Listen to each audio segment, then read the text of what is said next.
दीपक देता है रोशनी फैलाने की प्रेरणा, फलदायी वृक्ष देता है देने की प्रेरणा, मधुबन देता है महकते रहने की प्रेरणा, महान व्यक्ति देते हैं जीवन जीने की प्रेरणा। आओ प्रेरणा से दें हम सभी को प्रेरणा।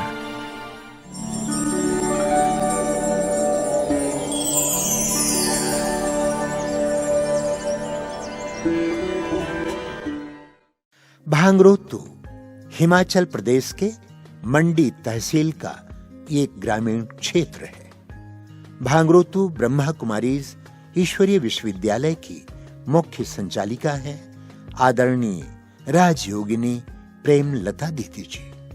आपका जन्म 1969 में पंजाब राज्य के होशियारपुर जिले में हुआ। बचपन से आप घरेलू कामकाज में विशेष रुचि रखती थी। आप शांति, शीतलता, आज्ञाकारिता और सच्चाई सफाई आदि गुणों से भरपूर हैं। आपको मात्र 10 वर्ष की उम्र में 1979 में सोलन शहर में ईश्वरीय ज्ञान की प्राप्ति हुई। आपने पहली बार 1983 में संस्था के मुख्यालय माउंट आबू में अव्यक्त बापदादा से ईश्वरीय मिलन किया। परमात्मा प्रेरणा से 1985 से आपने अपना जीवन ईश्वरीय सेवा में पूर्णतः समर्पित कर दिया। तब से आप शिमला, जालंधर, सोलन, मंडी आदि स्थानों में सेवा प्रदान कर 1997 से भांगरोतु में स्थायी रूप से ईश्वरीय सेवा प्रदान कर रही है। जन जन को ईश्वरीय संदेश देते हुए आपने अनेक कार्यक्रमों का आयोजन किया। वर्तमान समय दीदी जी के नेतृत्व में 300 से भी अधिक विद्यार्थी ज्ञान योग से अपने जीवन को श्रेष्ठ बना रहे हैं।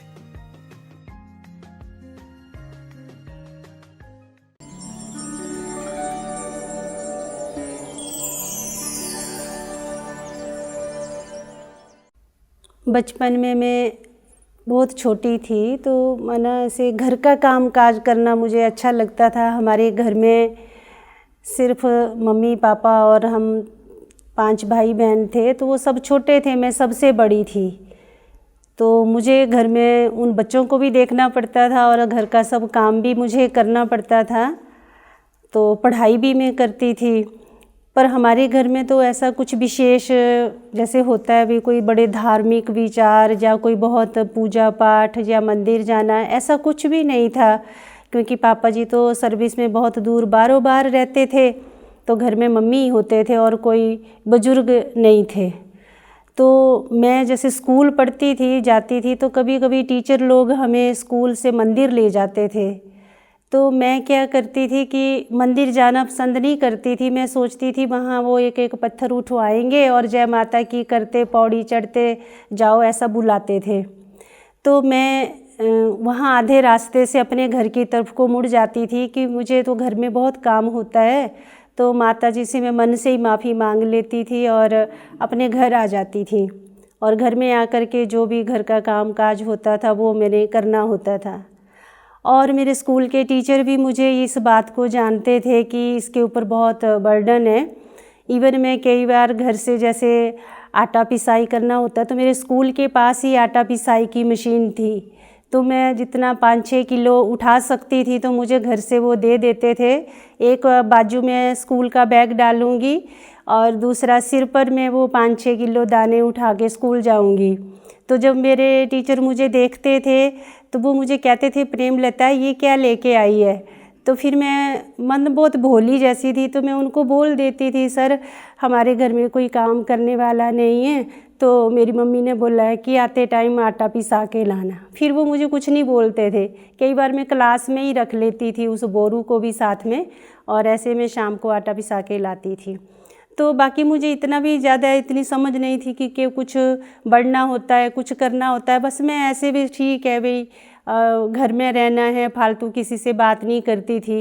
इवन मैं स्कूल पढ़ी, आज तक भी मेरी कोई सहेलियां नहीं हैं। 4th क्लास में थी लगभग, आधे जैसे में पहुंची थी। तो फिर पापा जी की चिट्ठी आई मम्मी को कि ऐसे ऐसे एक सत्संग है और वहाँ पर भगवान के बारे में बताते हैं। तो मैंने सोचा भी आपको भी बुला लूँ, मैं अकेला क्यों जाऊँ, तो आप भी आ जाओ। तो 79 की बात है। तो फिर वो मम्मी भी चल पड़े। पोस्ट कार्ड जैसे पहुंचा तो अगले दिन वो तैयार हुए और वो सोलन की तरफ आ गए। तो हम बच्चे छोटे थे, तो हमारे घर में कोई बड़ा बुजुर्ग कोई भी नहीं था जो हमें कोई देखता। तो उन्होंने हमारी नानी को बुलाया कि 10-15 दिन के लिए आप बच्चों के पास रहेंगे और मैं ऐसे ऐसे जा रही हूँ। फिर नानी के साथ हम रहे और वो आ गए। फिर जब 15 दिन के बाद मम्मी सोलन से ज्ञान सुन के गए तो उनको बहन जी ने ये शिव बाबा के किरणों वाला चित्र दिया और एक ब्रह्मा बाबा और मम्मा का। तो जब 15 दिन के बाद वो थोड़ा रात जैसे में घर पहुँचे तो मैं ही बड़ी थी, बाकी मेरे भाई बहन बहुत छोटे छोटे थे। तो मैं उठी, मैंने खुश हो गई कि मम्मी आ गए। फिर उन्होंने जैसे पहले कहा कि मैं तो स्नान करूँगी, तो हम तो कुछ नहीं समझे। मैंने कहा ठीक है आप स्नान करो। फिर जो खाना हमारा बचा हुआ था फिर मैंने उनको कहा मैं गर्म कर देती हूँ। तो उन्होंने कहा नहीं आपने तो लहसुन प्याज डाल के बनाया है तो इसको रहने दो, मैंने नहीं खाना। फिर वो रसोई में गए तो उन्होंने कहा मैं चाय बना लेती हूँ। फिर उन्होंने एक ही प्याज बचा था उस दिन हमारे घर में और एक लहसुन का, क्योंकि मम्मी थे नहीं तो सामान हमने लाया नहीं, वो थोड़ा थोड़ा जो रख गए थे उसमें से वो उतना कर बचा हुआ था। तो उन्होंने वो दोनों चीज़ें, लहसुन का भी उठाया एक गट्ठा और वो प्याज का भी एक वो पीस था। तो हमारा घर खेतों के बीच में था और बिल्कुल अकेला घर था और कोई पास में घर नहीं था। तो उन्होंने वो खेत में गिरा दिया, ज़ोर से ऐसे हाथ से फेंका। तो फिर मैंने अपनी नानी को जगाया, मैंने कहा मम्मी कुछ ऐसा ऐसा कर रहे हैं, आप देखो ये जैसे हमारी बुआ करती हैं, वो थोड़े थे ऐसे। तो मैंने कहा मम्मी भी वैसा ही कर रही है। तो फिर उन्होंने उठा और वो बात की होगी, फिर वो कुछ नहीं बोले। फिर मेरे को बोला उन्होंने कि जब सवेरे उठेंगे ना तो इस चित्र को नहीं ऐसे देखते हैं भाई, हाथ मुँह धो के देखते हैं या नहा के देखते हैं, फिर पढ़ना बहुत अच्छा आता है। तो हम तो बच्चे थे, तो फिर जैसे सवेरे दूसरे मेरे भाई बहन भी उठे तो मैंने उनको बोला कि मम्मी ने ऐसा बोला है कि ये चित्र लगा दिए उन्होंने रात को। उनको इतना ज्ञान का नशा था शुरू में, जैसे बाबा बोलते हैं तो हम तो क्या जाने, पर उन्होंने रात को ही वो चित्र दीवार पर लगा दिए और बोला कि सवेरे इनको ऐसे नहीं देखना। तो हम बच्चे हंसी भी जा रहे और मुंह नीचे कर कर के बाहर को दौड़ते हुए, छोटे छोटे थे तो जा रहे। फिर हम हाथ मुँह धो के आए, फिर हम उस चित्र के पास खड़े हो गए। फिर कुछ कुछ थोड़ा थोड़ा हम पंजाबी ज़्यादा जानते थे, हिंदी कम जानते थे। तो फिर लगे हम पढ़ने अक्षर मिला मिला के, बस फिर उतनी कर बात हुई। फिर हमने स्कूल में जाके शोर मचाया, साड़ी बीबी नू रब मिलिया, क्योंकि पंजाबी बोलते थे। तो हमने बोला कि हमारी मम्मी गए थे पापा के पास तो उनको वहाँ रब मिला। तो उस टाइम वो सभी टीचर ने और बच्चों ने ना हमारा मजाक ही बनाया एक किस्म से, बोला इनके घर जाएंगे और देखेंगे कैसा होता है रब देखना। तो हम ले आए बच्चों को इकट्ठे करके। तो फिर बोला कहाँ है, फिर हमने उस चित्र के पास खड़ा कर दिया कि हमारी मम्मी बोलती है कि ये है रब भाई।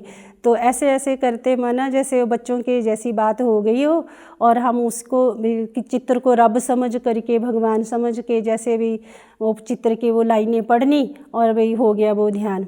फिर पूरे गांव में जैसे दूर दूर जो घर थे उनको ये शोर मच गया कि मेरी मम्मी का नाम लेते थे वो कि संतोष को रब मिला है और वो ऐसे ऐसे बोलते हैं। फिर काफ़ी जैसे फेमस, जैसे फिर उनका नाम उन्होंने भगतनी रख दिया। तो फिर मम्मी के नाम से नहीं वो जानते थे, भगतनी भगतनी करके। आज भी वो एक्सपायर हो गए हैं, लेकिन आज भी हम जब कभी गांव जाते हैं तो वो बोलते हैं कि वो भगतनी बहुत अच्छी थी, कहाँ भाई क्या। फिर हम बोलते हैं अब तो वो पूरे हो गए हैं। तो ऐसे करके नाम पड़ गया। तो सोलन में आए फिर हम। तो सोलन में एक दीदी सरका घाट में, वो आजकल निर्मला दीदी, वो योग में बैठे हुए थे। तब तो हमें इतना पता नहीं है योग में बैठे हैं क्या कर रहे, पर मतलब योग में ही बैठे थे वो बाबा के कमरे में। वहाँ गीत बज रहा था, वो मधुवन वाले बाबा तूने जो प्यार दिया कैसे भुलाए। मुझे बहुत उस गीत से जैसे ना अंदर से रोना जैसा तभी आने लग गया। वो गीत बहुत खींचता और मैं आज भी पता नहीं 50 बार उस गीत को सुनती हूँ।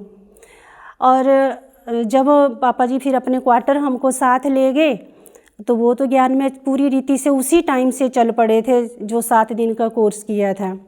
तो वो सवेरे सवेरे जब उठते थे तो वो बाबा तेरा बनने में सुख मिलता है, तालियां बजाते रहेंगे और वो उस गीत को गाते रहेंगे।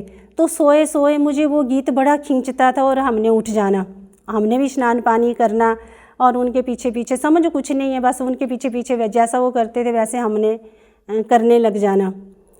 बस फिर वो 2 गीत मुझे आज भी बहुत ज़्यादा, मैं जब भी याद में अगर मैं गीत लगाऊंगी तो मैं यही 2 गीत लगाती हूँ, और बहुत उसमें जैसे अभी भी उसी रूप से वही दिन जैसे मुझे लगता है जैसे आज भी मैं उसी रूप में हूँ, और उनको सुन करके मैं भाव विभोर हो जाती। तो ऐसे करके फिर हम ज्ञान में चले। हमें मना ऐसा बोलो कि कोई विघ्न आया कि कोई दिक्कत आई, पता ही नहीं चला, क्योंकि हम तो थे छोटे। जैसे स्कूल में छुट्टियां पड़ती थी तो हम शिमला, जालंधर और सोलन, ज़्यादातर शिमला जालंधर में 2-2 महीने की छुट्टियों में हमने सेंटर में ही रहना, घर नहीं जाती थी, पहले भी नहीं जाती थी, फिर नहीं आती थी मम्मी की याद कि ऐसे उनको हम छोड़ के आए हैं। तो 2 महीने की छुट्टियों में हमने सेंटर में ही गुजारना।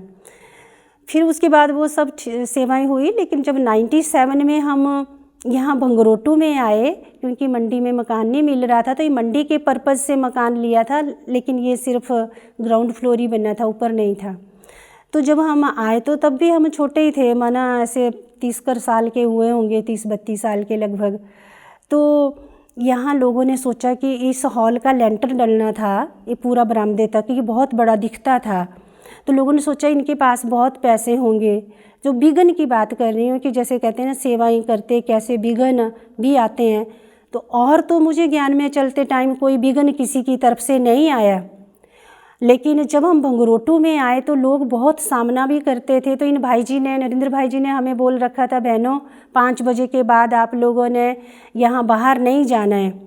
बहुत लोग हमें बहुत प्रेज़ करते हैं कि आप लोग जब से यहाँ आए हैं तो इस रास्ते से शराबियों का जाना आना जैसे बंद ही हो गया है। लेकिन जब हम 97 में आए थे तो पूरी रात शराबी चलते थे, और इतना ज़ोर ज़ोर से और इतना गंदा गंदा बोलते थे, तो सोए कांप जाते थे, ये कैसा बोलते हैं। और फिर हमें याद आता था कि भाई जी ने बोला है बाहर नहीं निकलना है, इनको बोलने देना। और 83 में जब मैं बाबा मिलन में गई, 83 में मैं छोटी थी, तो शायद 8वीं में पढ़ती थी, तो बाबा मिलन में शिमला से गए हम पहली बार।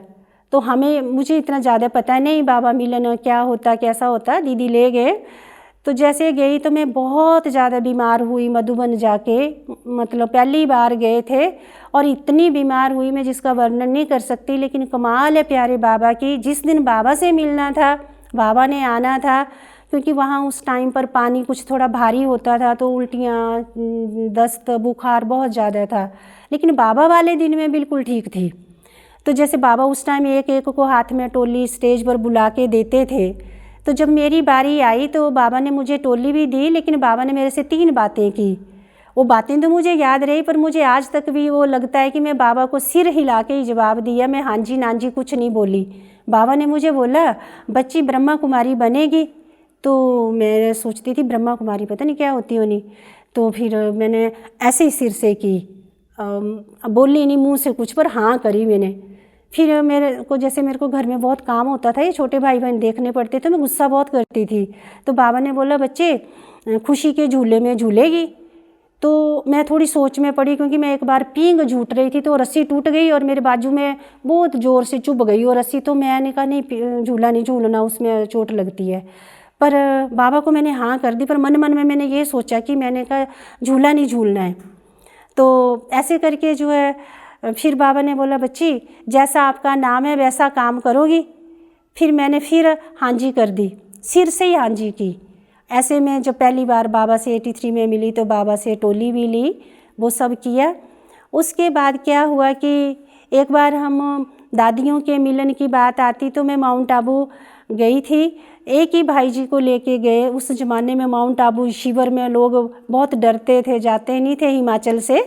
तो इन्होंने नरेंद्र भाई जी ने एक वकील भाई जी को तैयार किया, इनके काफ़ी क्लोज थे वो, बाकी हम तो नहीं इतना जानते थे। और मैं आपको सच बताऊं, जब मुझे मंडी से बस में भी बिठाया ना, तो मैं आपको पहले से बता रही, मैं बहुत सीधी थी, तो मुझे वही सोच चल रहा, ट्रेन में उरे परे लिखा होता है। अब हमारे पंजाबी में भी उरे परे, हिमाचल हर बोली में उरे भी उरे दो परे दो, मैं उसका अर्थ नहीं समझती थी कि उरे और परे का मतलब क्या होता है। तो मैं सोचूं कि शायद कोई नियम होता है कि उरे से चढ़ते होंगे ट्रेन में, परे से उतरते होंगे, कुछ इस प्रकार से मैं अपना मीनिंग निकालती थी, लेकिन पूछा किसी से नहीं था। तो मुझे वो डर लगा था। मैंने कहा मैं इस भाई को लेके जा रही हूँ तो नया है, तो मुझे अपने को पता नहीं है, नरेंद्र भाई जी जिद कर रहे हैं कि मुझे छुट्टी नहीं है, आप ही ले जाओ, आप ले जाओ। तो मैंने कहा ये भाई मुझे संभालेगा या मैं इसको संभालूंगी। मैं बड़ी, और मुझे आप बोलो इतनी शिवरिंग हो गई ना, इतनी कंपन हो गई, जैसे मेरे को ये तो बस में चढ़ा के चले गए, मैं बहुत कांप रही थी। मैंने कहा भाई तो यही उतर जाएगा कि ये पता नहीं क्यों डर रही है इतनी ज़्यादा। फिर मैंने बाबा को याद किया, मैंने बाबा देख लो भाई मैं तो डर रही हूँ, अब आपका काम है, आप जानो। तो ऐसे करके फिर बस थोड़ा जैसे आगे तक गए तो ठीक आ गया। फिर वहाँ जैसे हम वापिस आने लगे शिविर से, तो दादी जी, बड़े दादी जी पांडव भवन के आंगन में बैठे थे और मैं दौड़ के बाबा के कमरे की तरफ आ रही थी। मैं दौड़ के बाबा के कमरे की तरफ भी मैं बाबा से बुला के आती हूँ। तो दादी जी ने मुझे ऐसे करके बुला लिया, मुट्ठी इधर आओ। तो मैं चली गई। दादी जी ने बोला कैसे आई हो? मैंने कहा दादी जी शिविर में आई थी एक भाई को लेके। फिर उन्होंने इतना ही बोला, एक भाई को लेके आई थी? मैंने कहा हाँ जी। कहते माया आएगी तो समझ जाएगी। तो मैंने कहा हाँ जी दादी, ऐसे हाँ जी कर दी। और वो बड़ों का देखो क्या होता है, बड़ों को कैसे ये हो जाता होगा टचिंग। हम दिल्ली स्टेशन में बैठे आ गए, इतनी कर बात हुई, दादी से ओम शांति हुई, दादी ने भी इतना करी बोला कि माया आएगी तो समझ जाएगी। हो गया वो सब कुछ। फिर हम जब दिल्ली बस स्टैंड में हिमाचल की बस का इंतज़ार करना पड़ता है, तो वो भाई जी तो बाज़ार घूमने चले गए और मुझे बोला कि आप यहाँ बैठो मैं आ जाऊँगा। मैंने सोचा ये आ जाएंगे 1-2 घंटे में, तो वो नहीं आए शाम के 5 बजे तक। तो सुबह के हम बैठे हुए हैं 7-8 बजे के। तो मैं बोर भी हो रही थी। तो मेरी आदत थी मुझे कोई भी काम बताए तो मैं सबका काम करने को तैयार हो जाती हूँ। तो एक आदमी आया, उसने बोला यहाँ लेडीज़ की लाइन कम है, आप ज़रा मेरा टिकट बना दोगे, मैं देखता हूँ आपका सामान। तो उसने मेरे हाथ में पैसे भी दे दिए और वो सब दे दिया जो भी था। मैं भी चल पड़ी। बस उसी घड़ी वो दादी की बात मुझे याद आ गई कि बच्ची मुट्ठी माया आएगी तो समझ जाएगी। फिर मैं ना रुक गई, पीछे हट गई। मेरे को ये आया कि मेरा सामान कौन देखेगा, तो शायद कहीं मेरा सामान ही नहीं ले जाए। चाहे मेरा सामान कुछ भी नहीं था पर फिर भी था। तो मैंने कहा, फिर मैं थोड़ी देर पैसे पकड़ के खड़ी रही। मैंने कहा अच्छा कोई नहीं जाती हूँ। वो फोर्स करे जब बार बार कि जाओ जाओ, फिर वो भीड़ लग जाएगी।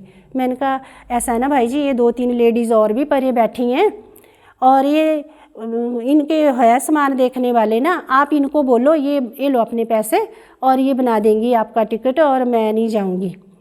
फिर मैं नहीं गई। उसने बड़े गुस्से से वो पता नहीं क्या क्या बोला और चला गया।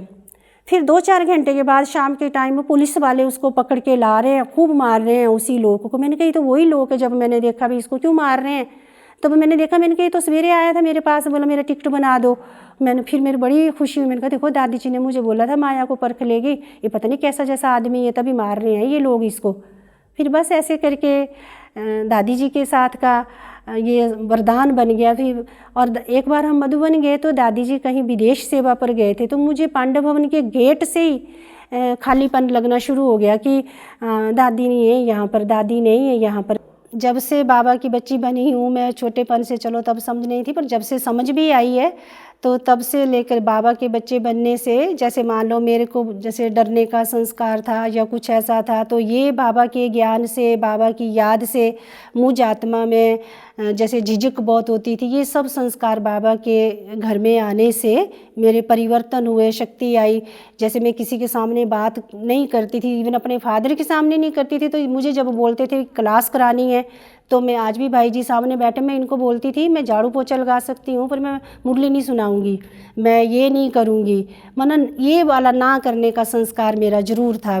मुझे लगता था कि पता नहीं मैं गलत बोल दूँगी तो फिर गलत हो जाएगा, लेकिन बाबा ने इन सब आत्माओं को निमित्त बना के फिर ये संस्कार मेरा आज ख़त्म हो गया। और जैसे श्रीमत की बात आती है, वे बाबा जो श्रीमत देते हैं उसमें कल्याण समाया होता है।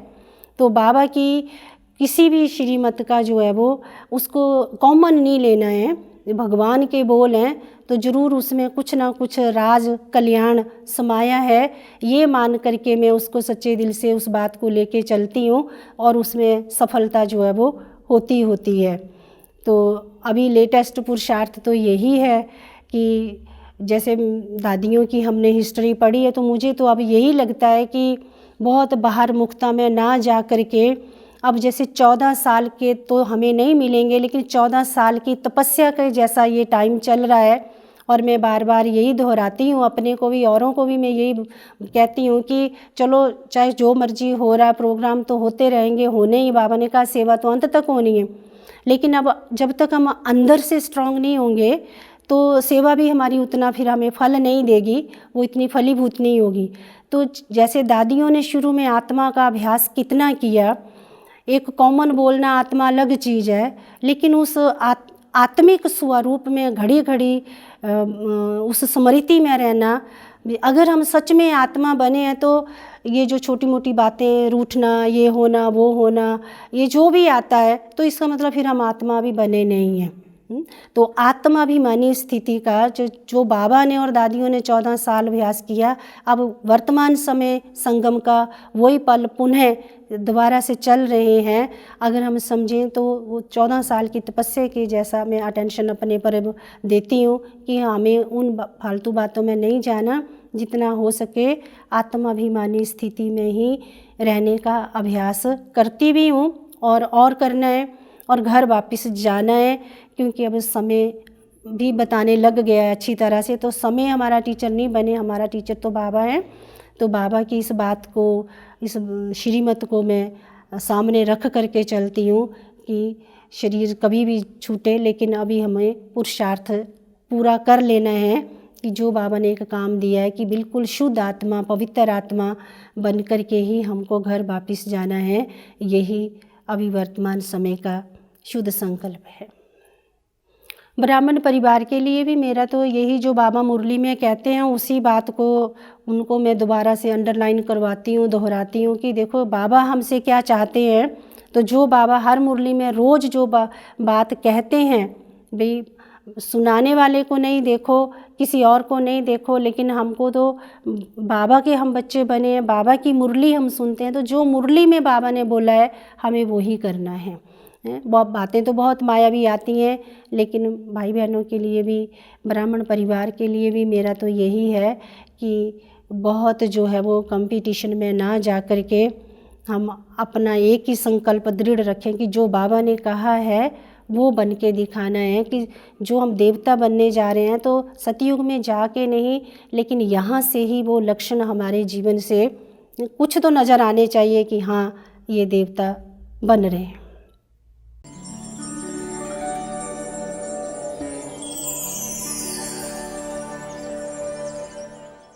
दोनों तरफ का प्यार मिल रहा है, क्योंकि मैं पहले इनकी टीचर रही हूँ, अब स्टूडेंट हूँ। तो स्टूडेंट की तरह मैं इनको अब स्टूडेंट नहीं देखती, बिल्कुल अपना टीचर मानती हूँ। और इनके जो भी इनके गुण हैं उनको मैं अपने में पूरी तरह धारण करने की कोशिश करती हूँ कि इनमें सभी खूबियाँ जो हैं वो कूट कूट कर भरी हुई हैं। कोई भी कमी महसूस कभी होती ही नहीं कि इनमें ये कमी है। एक परफेक्ट टीचर हैं। दीदी जी की जो विशेषता थी, तो इनके अंदर देखा मैंने लव और लॉ का बहुत अच्छा बैलेंस है। तो दीदी क्या सिखाते भी है और साथ में प्यार भी देते थे, और साथ में इनके बहुत अच्छे संस्कार है, सफाई के, पवित्रता के, और बाबा की जो दिनचर्या हमारी सेंटर की, तो उसमें बिल्कुल एक्यूरेट है, और उसमें किसी को ना अमृत वेला मिस करने देते हैं और ना खुद मिस करते हैं। नेचुरल तौर पे इस बहन के अंदर पाई। नंबर एक की सिंपलिसिटी, ये जो बचपन में, स्कूल टाइम में, कॉलेज टाइम में इनके अंदर थी, वो ही यज्ञ में सेवा करने के बावजूद भी उनके अंदर, इस उम्र तक भी इनके अंदर मैं सिंपलिसिटी देखी। और दूसरा गुण इनके अंदर मैंने ये देखा कि भाई बहनों के साथ क्लास में जो भी पालना देती हैं, क्लास के भाई बहनों से उतना ही मिक्स होती हैं, उतनी बात करेंगी जो वाणी में आती है। कोई इधर उधर की बात फालतू या अलग से किसी जिज्ञासु के साथ मैंने आज तक कभी बैठते नहीं देखा। पहले ही दिन जब मैं सेंटर पर आई, तो जैसे ही मैंने दीदी को देखा, तो दीदी ने पहले दिन कुछ ज्ञान नहीं सुनाया, लेकिन जैसे ही दीदी ने कहा कि मैं भगवान से मिलकर आई हूँ और उनके दिव्य वरदानों से झोली भरकर हम आए हैं, तो पता नहीं वो शब्द सुनते ही वो कैसे योग युक्त उन्होंने वो कहा, तो मुझे मेरे अंतर मन में चले गए और मुझे लगा कि सचमुच इन लोगों को भगवान की प्राप्ति हुई है और मुझे अगर अपना जीवन बनाना है तो ऐसा ही जीवन बनाना है, चाहे कुछ भी हो जाए, लेकिन मुझे इनके जैसा जीवन बनाना है। तो इसलिए दीदी जी मेरे लिए प्रेरणा स्रोत रहे और पहली ही नज़र में, दृष्टि में इन्होंने बाबा की ऐसी दिव्य शक्ति मेरे अंदर भर दी जो आज तक हम ईश्वरीय ज्ञान में चले हुए हैं। दीदी का जीवन बहुत ही साधारण है। दीदी के नियम और दीदी की कितनी अच्छाइयाँ करें हम लोग वो उतनी ही कम है। दीदी की बहुत सी ऐसी प्रेरणाएं हैं जो हमारे जीवन में आज काम आ रही हैं। दीदी की मैं कितनी प्रशंसा करूं उतनी भी कम है, क्योंकि दीदी ने मुझे ज्ञान सुनाया और मैं उस ज्ञान पे अमल कर रही हूं, तो आज मैं बड़ी सुखी महसूस करती हूं अपने आप में।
मेरे बाबा प्यार तुम्हारा दुनिया से निराला है। मेरे बाबा प्यार तुम्हारा दुनिया से निराला है। कोई पाल सके ना यूं हमको, कोई पाल सके ना यूं हमको, तुमने जो पाला है। मेरे बाबा प्यार तुम्हारा दुनिया से निराला है। मेरे बाबा प्यार तुम्हारा दुनिया से निराला है।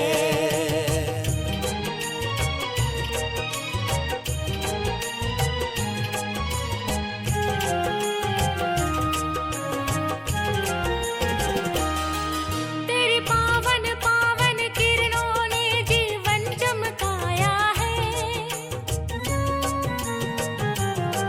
जो भी चाहा मैंने तेरी याद में पाया है। तेरी पावन पावन किरणों ने जीवन चमकाया है। जो भी चाहा मैंने तेरी याद में पाया है। राहों में मेरी बाबा किया तुमने उजाला है। मेरे बाबा प्यार तुम्हारा दुनिया से निराला है। मेरे बाबा प्यार तुम्हारा दुनिया से निराला है।